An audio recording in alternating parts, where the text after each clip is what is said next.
adanya orang-orang yang terjerumus dalam syirik, yaitu mereka berdoa kepada selain Allah Subhanahu wa taala dengan dalih meminta syafaat. Padahal jemaah sekalian, justru inilah kesyirikan orang-orang musyrik jahiliyah yang Allah sebutkan di dalam banyak ayat. Di antaranya dalam surat Az-Zumar ayat ke-3. Allah Subhanahu wa taala berfirman, "Walladzina ittakhadhu min dunihi awliya'a ma na'buduhum illa liyuqarribuna ilallahi zulfa." Dan orang-orang yang menjadikan selain Allah sebagai sembahan-sembahan mereka, maka mereka berkata, kami tidaklah menyembah sembahan-sembahan tersebut kecuali agar mereka mendekatkan kami kepada Allah sedekat-dekatnya. Imam Ibnu Katsir rahimahullah dalam tafsir beliau menjelaskan makna ayat ini, liyashfa'u lahum indallahi fi nasrihim wa rizqihim, agar sembahan-sembahan mereka itu dapat memberi syafaat kepada mereka di sisi Allah untuk memberikan pertolongan kepada mereka dan memberikan rezeki kepada mereka. Jadi yang mereka yakini sembahan-sembahan selain Allah itu hanyalah para perantara untuk memberi syafaat. Makanya berdoa kepada selain Allah hari ini dengan dalih cuma untuk dijadikan perantara supaya mereka bisa memberi syafaat di sisi Allah, itu sama persis seperti kesyirikan orang-orang musyrik jahiliyah. Juga di surat Yunus ayat ke-18 Allah Subhanahu wa taala menegaskan, wa ya'buduna min dunillahi ma la yadurruhum wa la yanfa'uhum wa yaqulun haula'i syufa'auna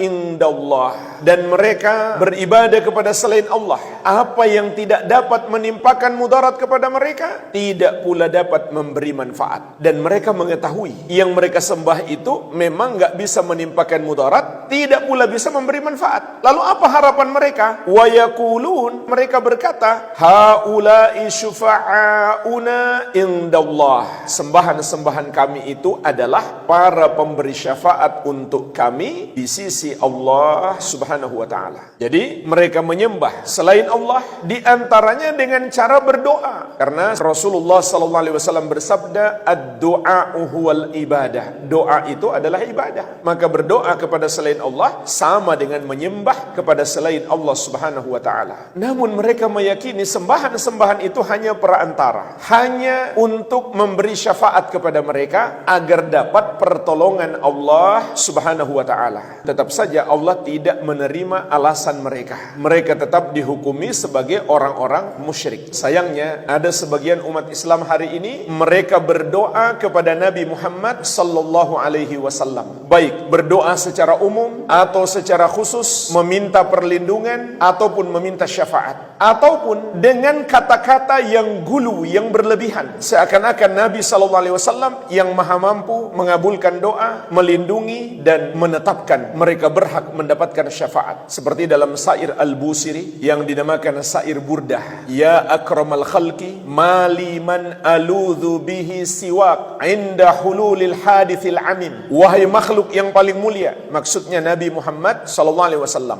tidak ada tempat aku berlindung kecuali kepadamu ketika aku ditimpa musibah yang merata. Seandainya dia mengatakan tidak ada tempat aku berlindung kecuali kepada Allah dan kepadamu, itu saja sudah syirik. Sekarang Allahnya sudah tidak dipakai. Padahal orang musyrik jahiliyah dahulu mereka berdoa kepada selain Allah bukan meyakini bahwa selain Allah itulah yang mampu menolong mereka dan melindungi mereka, tidak, tapi cuma sebagai perantara. Makanya jemaah sekalian, orang-orang musyrik dahulu kalau menghadapi keadaan genting, mereka tidak lagi meminta kepada selain Allah karena mereka memang yakin selain Allah nggak ada yang bisa menolong mereka. Sebagaimana Allah sebutkan di surat Al-Ankabut, fa idza raqibu fil fulki da'allaha mukhlishina lahuddin falamma najjahum ilal barri idahum yusyrikun. Ketika mereka naik kapal, yaitu mereka takut tenggelam, maka mereka akan berdoa kepada Allah dengan memurnikan ibadah mereka hanya untuk Allah semata. Namun tatkala Allah menyelamatkan mereka sampai ke daratan, tiba-tiba mereka kembali mempersekutukan Allah Subhanahu wa taala. Sehingga Imam Asy-Syaukani rahimahullah dalam kitabnya Ad-Durrun Nadid mengomentari syair Burdah tadi, fanzur kaifa nafa kulla maladhin ma ada Abdullah wa Rasulah sallallahu alaihi wasallam. Lihatlah bagaimana dia menafikan semua tempat berlindung selain hamba Allah dan dan Rasulnya Nabi Muhammad sallallahu alaihi wasallam. Wa ghafala an dzikri rabbih wa rabbi Rasulillahi sallallahu alaihi wasallam. Dan dia lalai dari menyebut Rabbnya dan Rabb Rasulullah sallallahu alaihi wa ala alihi wasallam. Inna lillahi wa inna ilaihi raji'un. Ini adalah musibah yang besar yang patut kita ucapkan, inna lillahi wa inna ilaihi raji'un. Wa hadza babun wasi' qad tala'aba syaitan bi jama'ati min ahli al-Islam hatta taraqqau ila khitabi ghairil anbiya alaihimus salam bimithli hadzal bab. Dan ini adalah pintu syirik yang sangat luas.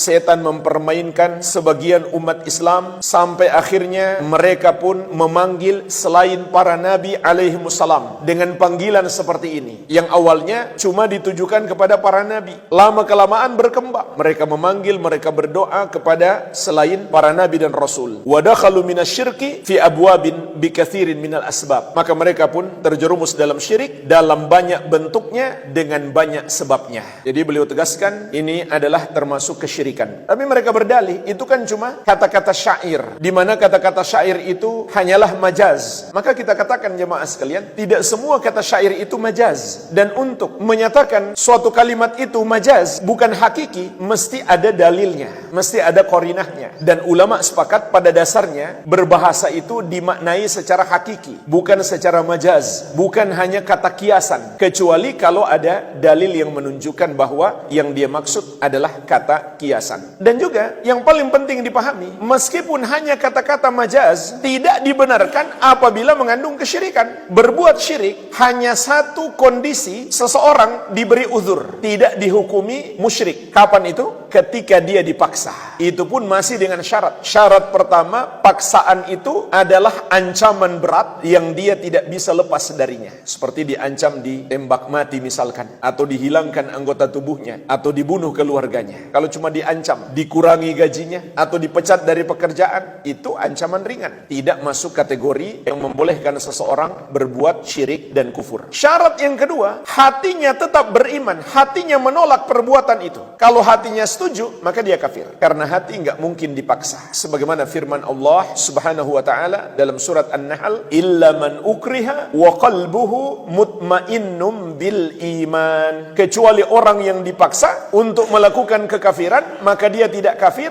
dalam keadaan hatinya tetap beriman. Itu syaratnya. Kalau hatinya setuju, maka dia menjadi kafir. Jadi berdalih ujian kepada Nabi sallallahu alaihi wasallam itu hanya kata-kata kiasan, tapi mengandung syirik, itu tidak diterima oleh syariat. Di sini juga ada salah kaprah. Mereka mengatakan, bukankah Nabi Muhammad sallallahu alaihi wasallam akan memberi syafaat di akhirat? Jawabannya betul. Tapi itu bukan dalil kita boleh berdoa meminta syafaat kepada beliau. Karena syafaat untuk beliau di akhirat itu sendiri baru berupa janji Allah yang akan diberikan nanti di akhirat. Makanya kita baca doa setelah azan, wa ba'athhu maqaman mahmudan alladhi wa'adtah. Ya Allah, bangkitkanlah Nabi Muhammad sallallahu alaihi wasallam pada kedudukan yang terpuji yang engkau janjikan. Maksud kedudukan yang terpuji adalah beliau akan memberi syafaat di akhirat. Jadi itu baru berupa janji Allah Subhanahu wa taala. Bukan beliau sudah punya sekarang. Sehingga Rasulullah sallallahu alaihi wasallam tidak pernah mengajari kita cara berdoa seperti itu. Contoh seorang mengatakan, "Wahai Rasulullah, berikanlah saya syafaat." Ini termasuk syirik. Sekaligus juga bid'ah. Karena Rasulullah sallallahu alaihi wasallam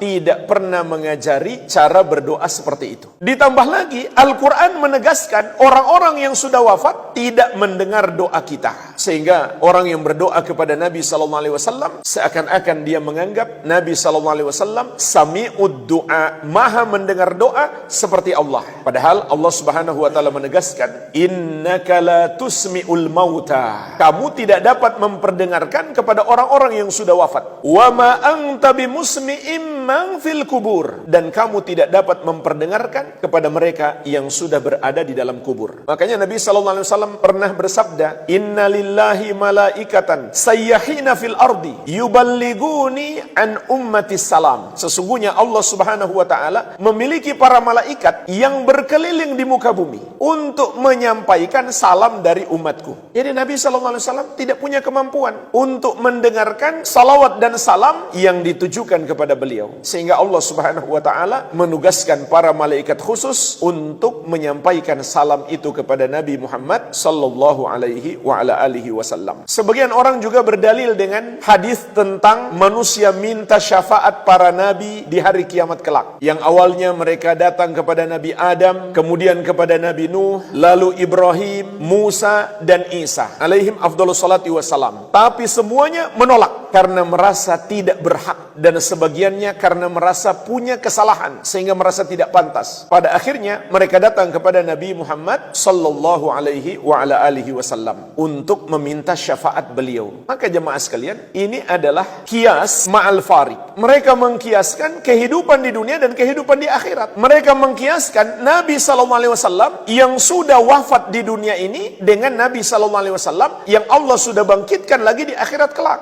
Itu beda. Seandainya di dunia ini Nabi sallallahu alaihi wasallam masih hidup, boleh kita meminta beliau mendoakan kita. Itulah hakikatnya yang diminta oleh manusia kepada Nabi sallallahu alaihi wasallam di hari kiamat. Minta syafaat Nabi sallallahu alaihi wasallam maksudnya mereka minta kepada beliau agar bermohon kepada Allah agar mereka segera diadili. Bukan mereka meminta Nabi sallallahu alaihi wasallam yang memutuskan bahwa harus segera diadili dan mereka harus dapat syafaat. Tidak. Nabi sallallahu alaihi wasallam meminta kepada Allah Subhanahu wa taala. Makanya jemaah sekalian, tidak kita dapati setelah Nabi sallallahu alaihi wasallam wafat seorang sahabat pun berdoa kepada beliau, minta syafaat kepada beliau. Tidak ada. Al-Amwa menemani ibadahmu juga hijrahmu.